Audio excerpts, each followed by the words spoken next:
Elektrum mobilios programėlės pagalba stebėkite savo elektros energijos suvartojimo ataskaitą pagal valandinius duomenis ir atkreipkite dėmesį į neįprastus elektros energijos vartojimo šuolius. Kas galėjo turėti įtakos padidėjusiam elektros vartojimui tam tikromis valandomis?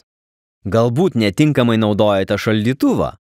Ekspertų teigimu, tuščias šaldytuvas naudoja daugiau elektros energijos nei užpildytas. Tad rekomenduojama užpildyti 60–90% šaldytuvo tūrio. Svarbu reguliariai bent kartą per metus atitirpinti ir išvalyti šaldytuvą bei šaldiklį, nes prišalęs ledas apsunkina įrenginio veikimą, o kiekvienas prišalusio ledo centimetras elektros energijos sąnaudas didina 10%. Dėl šios priežasties ateityje atsakingai užpildykite šaldytuvo tūrį ir reguliariai jį valykite.